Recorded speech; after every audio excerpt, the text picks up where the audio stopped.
Pourquoi vous devez pardonner toutes les erreurs passées et futures de votre épouse pour sauver et rebâtir votre mariage? Vous devez pardonner à votre épouse toutes ces erreurs passées pour pouvoir vous focaliser pleinement sur votre reconquête. Vous ne devez visualiser que votre reconquête et ne pas regarder en arrière.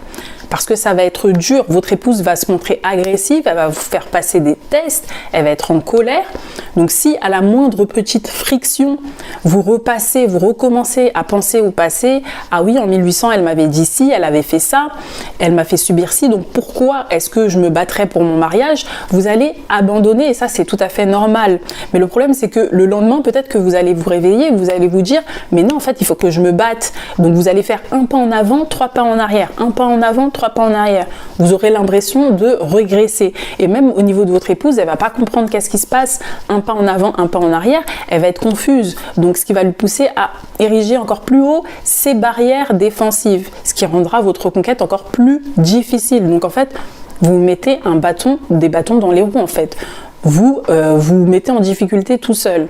Et vous devez également lui pardonner ses erreurs futures. Donc de telle sorte que lorsque vous avez une interaction avec votre épouse, vous envisagez toujours le meilleur. Vous pensez qu'elle va se montrer très empathique avec vous et vous ferez la même chose. Pourquoi devenir un AMI est indispensable pour que votre épouse se sente aimée et comprise pendant des conversations difficiles? Qu'est-ce qu'un AMI? AMI pour attentif, modéré et intelligent. Ce qui veut dire que vous allez devoir prendre la température émotionnelle de votre épouse, puis vous adapter en conséquence. Vous allez agir en conséquence. Par exemple, si vous voyez que votre épouse est distante, vous allez prendre la fonctionnalité d'un chauffage. Ce qui veut dire que vous allez lui dire: voilà, si tu as quelque chose à dire, je suis là pour toi, toujours en l'invitant et non pas en la forçant, ou bien la toucher pour créer de l'ocytocine. A contrario, si vous voyez qu'elle est en colère, qu'elle n'arrive pas, elle veut s'exprimer et elle s'exprime de manière agressive, là vous allez prendre la fonctionnalité d'un climatisateur pour baisser la température émotionnelle de votre épouse, de votre relation. Donc vous allez la pousser à s'exprimer, vous allez lui poser des questions parce qu'une personne en colère, elle est en colère parce qu'en général elle pense qu'elle n'a pas l'opportunité de s'exprimer. Et donc vous devez lui laisser cette opportunité-là en lui posant plus de questions et en montrant que vous êtes attentif. Comment développer votre pensée critique ou critical thinking en anglais pour devenir un époux empathique? Pour développer votre pensée critique ou critical thinking en anglais, vous devez absolument partir du principe que vous pouvez avoir tort. C'est une possibilité. Et je sais que l'esprit est faible, on est un peu feignant, donc on a toujours envie d'avoir raison. C'est beaucoup plus confortable pour notre cerveau.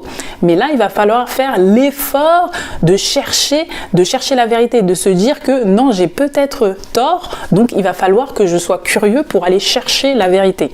Et comment chercher la vérité? Soit avec Google, qui doit devenir votre meilleur ami, ou soit vous demandez directement à votre femme, elle vous dit quelque chose, vous lui posez des questions pour rechercher la vérité. Votre seul et unique objectif doit être la recherche de la vérité.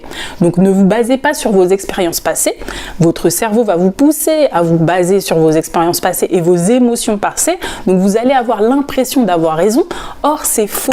Vous devez tout le temps vous dire c'est faux, je m'efforce d'aller rechercher la vérité. Il n'y a que comme ça que vous pourrez développer votre empathie et comprendre votre épouse.